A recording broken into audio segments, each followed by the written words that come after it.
성도 여러분, 안녕하셨습니까? 우리는 이번 13번에 걸쳐서 내 양을 먹이라 라는 큰 제목으로 우리 성경 공부를 하고 있습니다.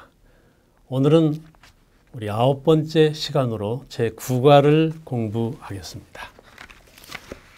제9과는 신자답게 살자, 그런 제목으로 일요일에는 보배로운 믿음, 월요일은 그리스도인 덕목의 목표는 사랑이다, 화요일에는 신자답게 살라, 또 수요일에는 장막을 벗다, 목요일에는 죽음을 목전에 둔 신앙, 이런 작은 제목들을 가지고 우리 제9과 신자답게 살라를 공부를 하겠습니다. 기억절은 베드로후서 1장 5절에서 7절입니다. 그러므로 너희가 더욱 힘써 믿음의 덕을, 덕의 지식을, 지식의 절제를, 절제의 인내를, 인내의 경건을, 경건의 형제 우애를, 형제 우애의 사랑을 더하라. 이런 말씀입니다. 9가부터는 베드로 전서가 끝나고 베드로 후서로 들어갑니다. 베드로 전서와 후서는 다 같이 성도들의 고난과 이 초기 교회에 닥친 세 가지의 위험들, 즉 외부적으로 몰려오는 핍박이 있었고, 내부적으로는 이 거짓 교사들, 이단설을 가르치는 사람들에 대한 문제가 있었어요. 교회 안에서. 또 재림의 지연에 대한 신자들의 고민이, 갈등들이 있었습니다. 그래서 베드로 후서의 구조를 보면 우선 1장 3장으로 되어 있는데요. 전서는 5장으로 되어 있죠. 후서는 3장으로 되어 있습니다. 베드로 후서 1장은 우선 베드로 후서를 써서 보내는, 성도들에게 베드로가 써서 보내는 목적이 쓰여 있습니다. 두 가지 목적이죠. 하나는 예수 그리스도를, 내가 죽은 다음에도 예수 그리스도를 계속 알게 하려 합니다. 또 하나는 예수 그리스도를 계속 생각나게 하려고 내가 이 편지를 쓴다. 그랬어요. 그리고 1장의 후반부는 자기의 확신에 대해서 말했습니다. 내가 이렇게 예수 그리스도에 대해서 확신이 있고 모든 고난을 이길 수 있다고 확신 있게 너에게 권하는 것은 이유가 있다. 그리고 두 가지의 이유를 1장 후반부에서 말합니다. 하나는 뭔가 하면 내가 그 엄청난 그리스도의 사랑을 체험했다. 특별히 그 변화산에서 예수님께서 변화하시고 하나님께서 말씀하신 그 체험을 생각합니다. 내가 직접 눈으로 보고 내가 직접 체험해서 했기 때문에 나는 확신 있게 말할 수 있다. 그리스도에 대해서. 그러나 두 번째는 그거보다 더 확실한 게 있다. 내 개인적인 체험이나 그거보다도 더 확실한 것이 있는데 그것은 하나님의 말씀이다. 그렇게 말씀하시는 것이 1장의 내용입니다. 2장은요. 2장은 이제 거짓 교사들, 즉 초대교회를 괴롭히는, 내부에서 괴롭히는 그 이단설을 어떻게 대처할 것인가, 어떻게 물리칠 것인가가 2장의 내용입니다. 3장은 성도들의 마음속에 있는 이 갈등, 예수님께서 곧 오실 줄 알았는데, 제자들이 순교하기 전에 다시 오실 줄 알았는데 하나씩 다 순교해가는 이때까지 아직도 오시지 않는, 도대체 언제 오실까? 지금 어디서 예수님은 무엇을 하고 계시는 것일까? 그 재림의 지연에 대한 답변을 한 것이 베드로 후서 3장입니다. 그래서 우리는 이 짧은 장이지만은 아주 중요한 초대교회 성도들의 고민을 풀어준 이 베드로 후서를 오늘부터 이제 4번에 걸쳐서 공부를 하게 되겠습니다.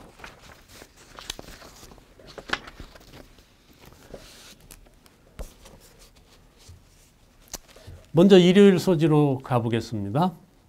일요일은 보배로운 믿음입니다. 1장 1절에서 후서 1장 1절에서 그렇게 말씀했습니다.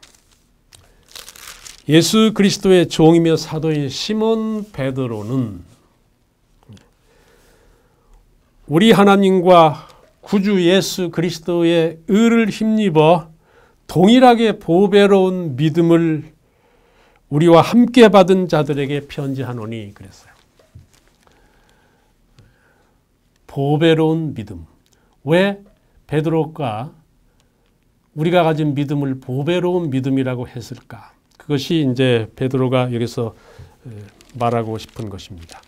거기 1장 1절에 보면 왜 보배로운 믿음인가 하면 우리가 가진 믿음은 우리 하나님과 구주 예수 그리스도의 의를 힘입어서 우리가 받은 것입니다. 여러분, 믿음도 사실은 우리가 창조해낸 것이 아니라 우리 하나님께 받은 것이죠. 믿음도 사실은 은혜입니다. 구원처럼. 그렇기 때문에 그것이 보배로운 것이다. 그랬어요. 우리 모두에게 동일하게 어떤 사람한테 특별히 더 큰 은혜를 베푼 것이 아니라 모두에게 동일하게 그 믿음의 보배로운 믿음을 우리에게 주셨다. 그렇죠. 또 하나는 왜 우리 믿음이 보배로운 것인가 하면 그 믿음을 통해서 우리가 예수 그리스도를 알게 됨으로 그 보배로운 믿음을 가지게 되었다. 그러니까 예수 그리스도를 안다는 것은 알고 영접해서 즉 영접하는 것이 믿음인데 이것은 어떤 지식적인 것이 아닙니다. 여러분, 그리스도교의 모든 것들은 지식이 아니라 하나의 관계의 체험입니다. 믿음도 관계죠. 영접하고. 영접이 뭡니까? 이 인격적인 관계예요. 우리가 어떤 무생물을 인격이 없는 것을 영접한다고는 안 해요. 구원도 하나님의 자녀가 되는 것도 극히 인격적인 것이죠. 성화도 그렇고 완전도 그렇습니다. 그렇기 때문에 이 믿음이 정말 보배로운 것이다. 그렇게 말씀하신 겁니다.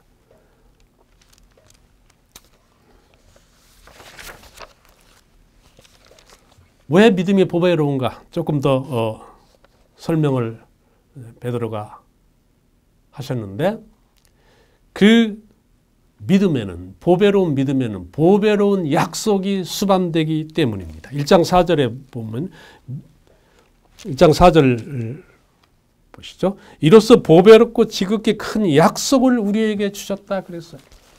보배로운 믿음을 받아들인 사람에게는 그 보배로운 것을 아는 사람한테는 보배로운 약속을 주셨다 그랬어요. 그 약속이 무엇입니까? 보배롭고 지극히 큰 약속. 구원의 약속이죠. 즉각 믿음을 가진 사람에게 하나님의 자녀가 되는 구원의 약속을 주셨어요. 그 다음에 여기 또 하나 나옵니다. 이 약속으로 말미암아 정욕 때문에 세상에서 썩어질 것을 피하여 신의 성품, 신성한 성품에 참여하는 자가 되게 하셨다. 그랬습니다. 1장 4절. 우리를 구원하시고 하나님의 자녀가 되는 큰 약속을 주셨을 뿐만 아니라 그렇게 큰 약속을 받아들인 사람한테는 구원을 받은 사람한테는 이제 신의 성품, 신성한 성품, 하나님의 성품에 참여하는 자가 되도록 하셨다. 우리가 이걸 성화라고 볼 수 있죠. 이제 하나님의 자녀가 돼서 성화. 성화가 어떻게 해서 신의 성품에 참여하는 것인가? 우리가 어떻게 하면 신의 성품에 참여하게 되는가?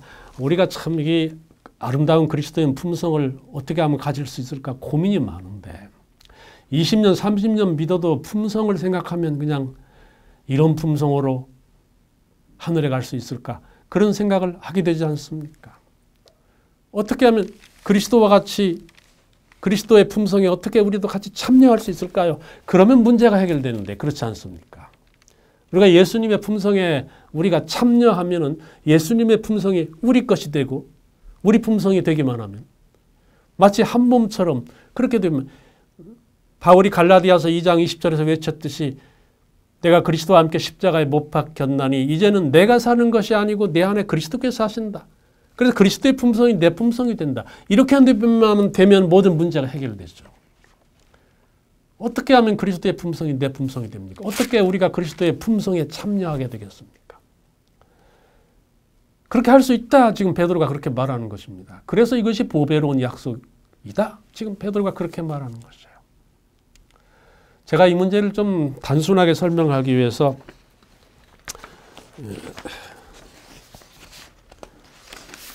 제가 이 나무 그림을 하나 가져왔는데 가시나무가 있습니다. 이 가시나무를 꼭 가시나무라만 생각하지 말고 뭐 세상의 모든 나무라고 생각합시다. 대표적으로 가시나무. 이 가시나무는요. 아무리 죽을 애를 써도 포도를 맺을 수는 없습니다. 그의 본성이 가시나무지 포도나무가 아니에요. 그가 아무리 애를 써도 가시만 돋아날 뿐입니다. 이 가시나무한테 포도를 맺어라 아무리 그렇게 말해도 그것은 가시나무한테 스트레스만 줄 뿐 포도를 맺을 수가 없어요. 이 가시나무가 포도를 맺을 수 있는 방법은 딱 한 가지입니다. 그건 뭔가? 포도나무에 접붙임을 받는 거예요. 물론 포도나무 접붙일 때 가시나무를 쓰지는 않습니다. 그러나 그 가시나무로 대표되는 가시나무가 모든 나무를 대표한다고 합시다. 그래서 포도나무에 접붙임을 받는 순간에 이 가시나무는 포도나무로 변합니다. 아무도 이 나무를 가시나무라고 부르지는 않아요. 포도나무라고 부르지. 그리고 즉각 포도나무의 모든 것들과 가시나무의 모든 것들은 섞이기 시작하죠. 그리고 이 가시나무는 포도나무의 포도를 열매 맺게 되는 것입니다. 이 가시나무는 포도나무의 성품에 참여하는 것이 되죠. 우리 신앙생활의 비밀도 역시 마찬가지입니다. 우리가 그리스도 안에 있으면 그리스도 안에 있다는 것이 뭡니까? 좀 더 쉽게 말하면 그리스도와 접붙임을 받는 것이죠. 한 몸이 되는 것이죠. 그리스도의 품성이 내 것이 되고 내 모든 못된 것들은 위로 올라가서 그리스도의 품성 속에서 녹아버리고 그렇게 되면 우리가 신의 성품에 신성한 성품에 참여한다는 것이 어떤 특별한 굉장한 것이 아니고 우리가 그리스도 안에서 살면 그렇게 될 수 있다는 것을 우리가 알게 되는 것입니다. 우리 월요일 소지로 가봅시다. 월요일은 이런 보배로운 믿음과 보배로운 약속을 가진 사람은 그래서 신의 성품에 참여해서 사는 사람은 이제 그리스도인 삶의 열매들을 맺게 됩니다. 우리 갈라디아서에 보면 성령의 열매도 있지만 여기서는 베드로는 조금 다르게 그걸 표현을 했습니다.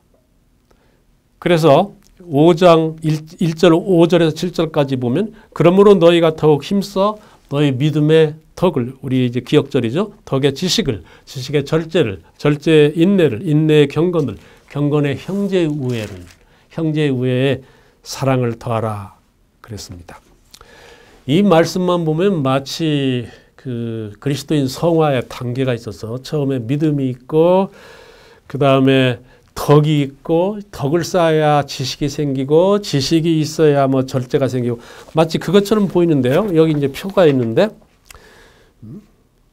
믿음이 있어야 덕이 있고 덕이 있어야 지식이 있고 그래서 마지막에 이제 사랑이 생긴다. 그렇게 보이지만은 실제로 우리 그리스도인 삶은 그런 것은 아니죠. 열매를 맺힐 때 한 가지씩만 자라나지 않습니다. 동시에 자라나면서 크기가 커지면서 색도 변하고 맛도 달라지는 것이죠. 크기만 커지고 색은 나중에 맛은 나중에 갑자기 생기고 그런 것은 아니에요. 점점 변해가는 것입니다. 이 덕목도 7가지 덕목이죠. 8가지 덕목이죠. 이 덕목도 믿음이 기초가 되는 것은 맞습니다. 믿음이 있어야 모든 것이 시작되죠. 믿음이 없다면 덕도 없습니다. 덕이 있어봐야 그건 그리스도인 덕이 아닙니다. 지식이 있어봐야 그건 그리스도인 지식이 아니에요. 믿음이 없으면. 그래서 믿음이 있어야만 이 모든 것들이 그리스도인의 성화의 열매로서 가치를 갖게 되는 것이죠. 그래서 믿음이 가장 중요하고 기초가 되는 것은 확실합니다. 믿음이 없으면 아무것도 아닙니다. 더군다나 믿음이 없다면 이 모든 것은 자기 힘으로 이루어야 합니다. 자기가 죽을 정도로 돌을 닦든지 애를 써서 덕을 쌓고 죽을 정도로 노력해서 다시 지식을 쌓고 이렇게 자기 힘으로 이것을 이루어야 돼요. 믿음이 없으면. 그러나 믿음이 있다면 이 모든 것이 그리스도 안에서 동시에 이루어지죠. 그래서 믿음이 기초가 되고 중요한 건 사실입니다. 사랑이 최고인 것은 사실입니다. 이 모든 것을 감싸는 것이 사랑이죠. 그렇지만은 이 모든 것을 거쳐야 사랑이 생긴다 그런 말은 아닙니다. 믿음을 기초로 해서 그리스도 안에서 살게 되면 그 보배로운 약속으로 살게 되면 이 모든 것들이 사랑 가운데서 동시에 우리 삶 속에서 나타나게 되는 것이죠. 베드로가 우리에게 가르쳐주고 싶은 것들은 그런 것들입니다. 화요일 소지로 가봅시다. 화요일 소지는 신자답게 살라. 그래서 이번 국가의 중심 주제입니다. 베드로 후서 1장 10절 11절에 보면 그러므로 형제들아 더욱 힘써 너희 부르심과 택하심을 굳게 하라 그랬습니다. 너희가 이것을 행한 즉 언제든지 실족하지 아니하리라. 이같이 하면 우리 주 곧 구주 예수 그리스도의 영원한 나라에 들어감을 넉넉히 너희에게 주시리라 그랬습니다. 그러므로 형제들아 더욱 힘써 너희 부르심과 택하심을 굳게 하라 그런 그러므로가 뭡니까? 앞에서 말한 모든 것들 이런 귀한 보배로운 믿음 보배로운 약속 이 모든 것들이 너희에게 있어서 아주 흡족한 즉 하나님의 은혜는 여러분 흡족한 겁니다. 모자란 것이 아니죠. 그런 즉 이제 어떻게 살아야 되겠느냐? 힘써서 너희가 받은 이 부르심과 택하심을 굳게 하라 그랬어요. 이같이 하면 우리 구주 예수 그리스도의 영원한 나라에 들어감을 넉넉히 너에게 주시리라. 넉넉히란 말도 참 감사한 말입니다. 우리가 어떻게 넉넉히 들어가겠습니까? 우리 힘으로. 어떤 분들은 간신이라도 그 나라에 들어가면 좋겠다 그러는데 여러분 하나님의 구원에는 간신히가 없습니다. 그리스도의 피가 넉넉하기 때문에 우리에게 넉넉한 구원을 주시는 것이죠. 우리는 이 1장 10절 11절 말씀에서 이 네 가지를 다 할 수가 있습니다. 부르심은 믿음이죠. 우리를 부르셔서 우리가 응답하는 것이 믿음입니다. 택하심은 구원이죠. 하나님의 아들과 딸이 되는 구원입니다. 그 다음에 굳게 하는 것은 우리의 성화죠. 우리가 이 부르심과 택하심에 감사하면서 그 다음에 힘차게 살아가는 굳세게 살아가는 것, 이 성화의 과정이죠. 굳게 하라는 성화를 볼 수 있습니다. 그 다음에 영원한 나라에 들어가면서 영화를 볼 수 있습니다. 그렇다면 이 말씀 속에 믿음과 구원과 성화와 마지막 영화가 속에 다 있는 것이죠. 그렇다면 이 모든 것들을 이렇게 우리에게 은혜로 주셨는데 신자답게 믿는 사람답게 살려면 어떻게 하면 좋겠는가? 1장 8절에 권면했어요. 이런 것들이 너에게 있어서 흡족한 즉 우리 주 예수 그리스도를 알기에 게으르지 말아라. 열매 없는 자가 되지 말아라. 그랬습니다. 우리가 믿고 고백만 하고 아무 열매가 없으면 이 성화의 아름다움이 우리 삶에 나타나지 않으면 그게 무슨 소용이 있겠느냐. 그렇게 우리에게 말씀해 주고 있습니다. 우리 수요일 소지로 가볼까요? 수요일 소지와 목요일 소지는 장막을 벗다 죽음을 목전에 둔 신앙 그러는데 이게 무슨 말이냐면 베드로서 1장 13절 14절인데요. 내가 이 장막에 있을 동안에 너희를 일깨워 생각나게 함이 옳은 줄로 여기노니 나도 내 장막을 벗어날 것이 임박한 줄 알미라. 그랬습니다. 여러분 지금 베드로가 무슨 말을 하고 있는지 짐작하시겠죠. 장막을 벗어난다는 것이 무슨 말입니까? 이건 성경에서 죽는 것을 의미했습니다. 베드로는 지금 순교 직전에 편지를 쓰고 있기 때문에 순교를 이미 예감하고 있습니다. 내가 죽을 날이, 순교할 날이, 이 장막을 벗어날 날이 가까웠는데 내가 죽기 전에, 순교하기 전에 너희를 일깨워 예수님을 생각나게 하고 알게 하고 하는 것이 옳은 것이어서 내가 이렇게 간절한 마음으로 권한다. 그렇게 지금 말하고 있습니다. AD 67년 어느 날 베드로는 로마에서 순교합니다. AD 64년에 네로가 로마에 불을 지른 다음에 백성들이 분노하자 그는 그 분노를 그리스도인들에게 돌렸습니다. 그리스도인들이 불을 지른 것으로 돌려서 그리스도인들에 대한 대규모의 핍박이 시작됐습니다. 그 사실 베드로가 핍박당하는 로마에, 핍박이 극심한 로마에 들어가지 않아도 됐지만은 그는 그 고난당하는 신자들과 함께 동참하고 싶어서 로마로 갔습니다. 그리고 67년 어느 날 십자가에 거꾸로 매달려서 순교하고 수많은 순교자들 그의 양들과 함께 죽음을 같이 하죠. 전해 내려오는 이야기가 있습니다. 우리가 사실인지 아닌지 알 길이 없지만 그가 순교하기 얼마 전 그는 이 큰 핍박에 지치고 수많은 그의 양들이 죽임을 당하는 것이 너무나 몸서리 쳐져서 로마를 떠나기로 결심했다고 합니다. 그는 그 갈릴리의 평화스러운 호수가 고기 잡던 시절이 그리웠을 겁니다. 그래서 다시 갈릴리로 돌아가려고 고난당하는 성도들을, 죽어가는 성도들을 뒤에 두고 로마를 벗어나는데 로마를 벗어나다가 저쪽에서 로마로 향해 들어오시는 예수님을 만났다고 합니다. 그래서 베드로는 놀라서 예수님께 물었습니다. 유명한 말이죠. 주여 어디로 가시나이까? 쿠오 바디스. 그랬더니 예수님께서 말씀하셨습니다. 나는 네가 두고 떠나온 고난당하는 성도들을 위해서, 내 양들을 위해서 다시 한번 못 박히기 위해서 로마로 간다. 그 말을 듣고 베드로는 다시 한번 통곡하고 로마를 떠나려는 발걸음을 돌려서 로마로 들어가서 마침내 성도들과 함께 붙잡혀 그의 양들과 함께 순교의 장소에 나아갔다. 그렇게 전해 내려오는 이야기가 있습니다. 그런데 베드로가 말하고 싶은 건 그겁니다.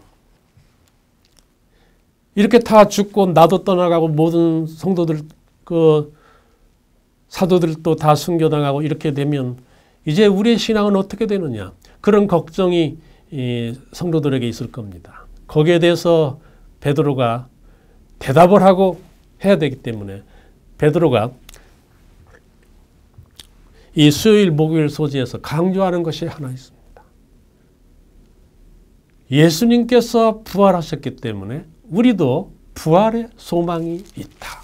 그것입니다. 어떤 고통과 억울한 죽음이 혹시 있을지라도 우리에게 부활이 있다는 것을 잊지 말아라. 그렇게 우리에게 말해주고 있습니다. 우리가 부활의 신앙 그러면 아주 잘 나온 성경절이 있습니다. 어디에 있습니까? 고린도 전서 15장 51절서부터 58절까지 나오는 유명한 성경 말씀이죠. 우리 같이 한번 읽어보고 또 하겠습니다. 고린도 전서 15장 51절서부터 읽겠습니다. 보라, 내가 너에게 비밀을 말하노니 우리가 다 잠잘 것이 아니요 마지막 나팔에 순식간에 홀인이 다 변화되리니 나팔 소리가 나매 죽은 자들이 썩지 아니할 것으로 다시 살고 우리도 변화되리라. 이 썩을 것이 반드시 썩지 아니할 것을 입겠고 이 죽을 것이 죽지 아니함을 입으리로다. 이 썩을 것이 썩지 아니함을 입고 이 죽을 것이 죽지 아니함을 입을 때에는 사망을 삼키고 이기리라고 기록된 말씀이 이루어지리라. 사망아 너희 승리가 어디 있느냐? 사망아 내가 쏘는 것이 어디 있느냐? 그러므로 내 사랑하는 형제들아 견실하며 흔들리지 말고 항상 주의 일에 더욱 힘쓰는 자들이 되라. 이는 너희 수고가 주 안에서 헛되지 않은 줄을 알미니라. 그랬습니다. 우리가 부활이 중요하다고 하죠. 특별히 그 다른 교회들이 부활이 아주 중요해서 안식일 대신에 일요일을 지킨다 그렇게 말합니다. 안식일도 중요하지만 그러나 예수님께서 일요일에 부활하셨기 때문에 부활이 너무나 중요해서 우리가 안식일 대신에 일요일을 지킨다 그렇게 말을 해요. 또 우리는 부활이 너무나 중요해서 부활절을 지킨다 그렇게 말을 합니다. 그런데 여러분 여기 한 가지 문제가 있습니다. 그렇게 부활이 중요하다고 생각하면서 또 뭘 믿느냐면 동시에 사람이 죽으면 천당과 지옥으로 간다고 믿어요. 하나님을 믿는 사람은 천당에 가고 믿지 않는 사람은 지옥에 간다고 그렇게 말합니다. 그래서 뭐 이렇게 핏개도 들고 다니죠. 믿으면 천당에 가고 불신하면 지옥에 간다 그렇게 핏개도 들고 다닙니다. 근데 여러분 부활이라는 것이 뭡니까? 만일 사람이 죽은 다음에 천당과 지옥으로 이렇게 분리가 되어버린다면 부활은 그 의미를 잃어버립니다. 이미 천국에 가 있다면 부활이 무슨 소용이 있겠습니까? 천국에서 잘 살고 있는데 다시 부활한다는 것이 무슨 의미가 있겠습니까? 그 천당과 지옥, 이 영원 불멸설을 믿는 그 순간에 모든 부활의 의미는 사라집니다. 이건 참 큰 문제죠. 그래서 사실 부활을 가장 확실하게 믿고 부활을 기뻐하는 사람들은 우리 재림교인들입니다. 부활이라는 게 뭡니까? 절대적으로 죄인이 무로 돌아가 버리는데 죄인은 이게 영생이 없어요. 그래서 땅속에 묻혀가지고 흙이 되고 무로 돌아가는데 이 어떤 분들은 우리한테 왜 사람이 죽으면 천당에 간다고 해야지 흙으로 돌아간다고 하느냐 잘못이다 그러는데 사람이 죽으면 흙으로 돌아가라는 것은 우리가 하는 말이 아니라 하나님께서 하시는 말입니다. 너는 흙이니 흙으로 돌아가라 그렇게 말씀하셨어요. 그러면 흙으로 돌아가 버리는데 무슨 소망이 있느냐? 그 절대적인 무, 아무것도 아닌 흙으로 돌아가 버리는데 죄인의 운명이니까. 그랬는데 그 절대적인 무, 아무것도 아닌 것 속에서 주님께서 오시는 날 새로운 생명으로 우리를 일으키신다는 것. 이게 부활의 의미입니다. 그래야 부활이 기쁘고 감격스러운 것이죠. 완전히 아무것도 아닌 흙덩어리 속에서 새로운 생명으로 하나님의 자녀로 불멸의 몸으로 일어난다는 것. 그래야 부활입니다, 여러분.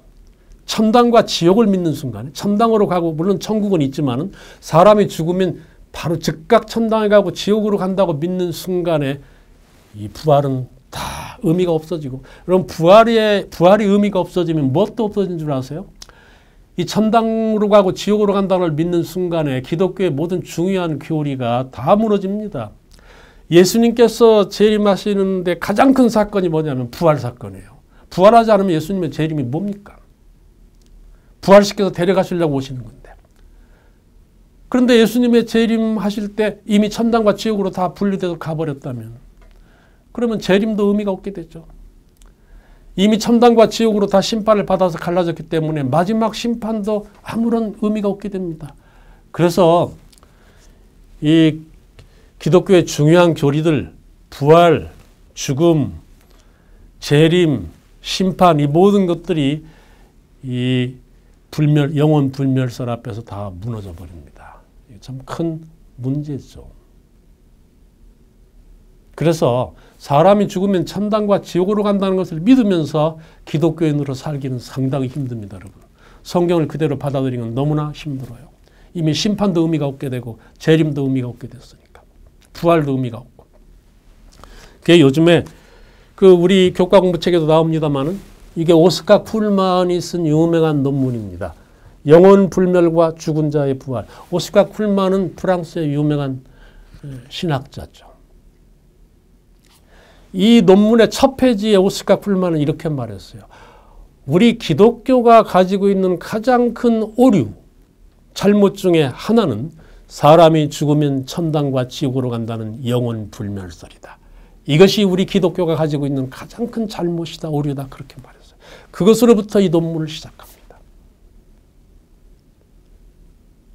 아마 이 천당으로 간다, 지옥으로 간다 하는 것을 믿는 분들은 충격을 받을 겁니다. 오스각 풀만은 세계적인 학자예요. 아무도 이 말을 지금까지 반박하지 못했습니다. 그래서 최근에는 우리 목사님들 중에도 올바른 말을 하시는 분들이 생겨났습니다. 이 장로교회 이재훈 목사님인데 변호사를 하시다가 신학 늦게 공부하고 목사가 되신 좋은 분이신데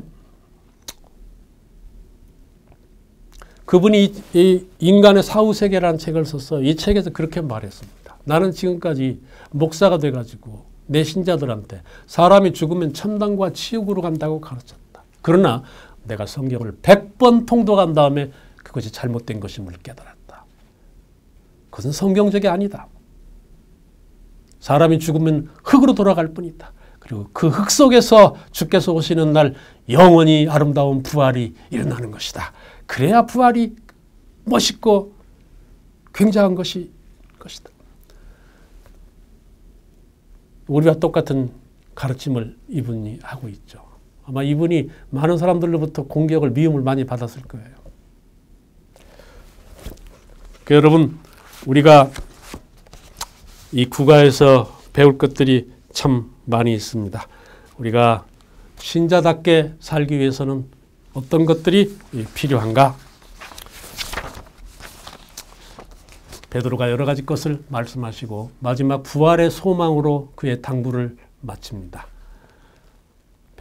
베드로께서 우리에게 가르쳐 주신 이 여러 가지 것들, 전서와 후서에서 기록한 여러 가지 것들, 그 권면과 위로가 또 부활의 소망이 오늘 저와 여러분의 것이 되기를 간절히 바랍니다.